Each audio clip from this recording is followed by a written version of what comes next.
यदि कोई व्यक्ति अपनी प्रॉपर्टी को अपने किसी भी परिवार के सदस्य को वसीयत करना चाहता है, अर्थात अगर प्रॉपर्टी को आप किसी अपने पुत्र को, पौत्र को या अपने बेटे को किसी एक के नाम वसीयत करना चाहता है, जो उसकी सेवा करता है, उसकी भरण पोषण करता है, उसका ध्यान रखता है, तो अब वसीयत के नियम में पूर्णतः बदलाव आ चुका है। पहले वसीयत करने के लिए वसीयत को रजिस्टर्ड कराना बहुत ज़रूरी होता है, लेकिन अभी latest judgment of Allahabad high court के द्वारा यह कह दिया गया है कि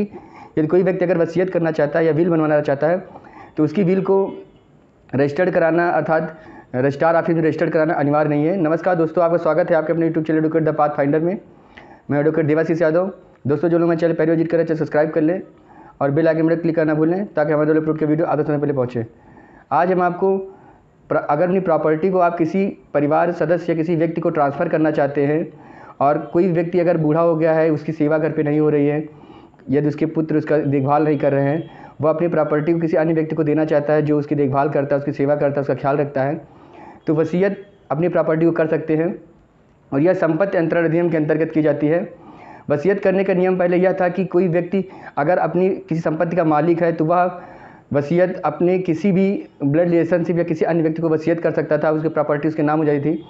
और उस वसीयत को करने के लिए उसे रजिस्ट्रार ऑफिस में जा करके उसे रजिस्ट्री करानी अर्थात रजिस्टर्ड कराना पड़ता था, अर्थात वसीयत को रजिस्टर्ड करना अनिवार्य था, तभी वह वसीयत कानूनी रूप से मान्य होती थी। लेकिन अभी हाल ही में इलाहाबाद हाई कोर्ट ने एक मामले की सुनवाई करते हुए यह कहा कि यदि कोई भी सीनियर सिटीजन है या कोई भी व्यक्ति है जो अपनी प्रॉपर्टी को ट्रांसफ़र करना चाहता है, अर्थात विल बनवाना चाहता है, अपनी इच्छा बनवाना चाहता है कि वह किस व्यक्ति को अपनी प्रॉपर्टी दे,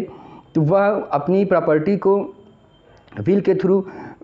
ट्रांसफ़र कर सकता है और वह विल रजिस्टर्ड होना अब अनिवार्य नहीं रह गया है। क्योंकि कभी कभी हम देखते थे कि जैसे बूढ़े माँ बाप है, वह रजिस्ट्रार ऑफिस तक चलने में असमर्थ हैं, वो अपनी प्रॉपर्टी किसी को देना चाहते थे, तो अब यह नियम हो गया है कि वह अपनी विल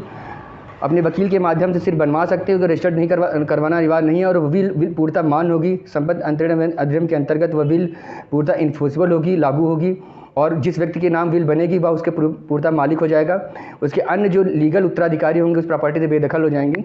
तो यदि कोई व्यक्ति अपना विल बनवाना चाहता है तो वह विल अपने वकील के थ्रू बिना रजिस्टर्ड किए हुए बनवा सकता है।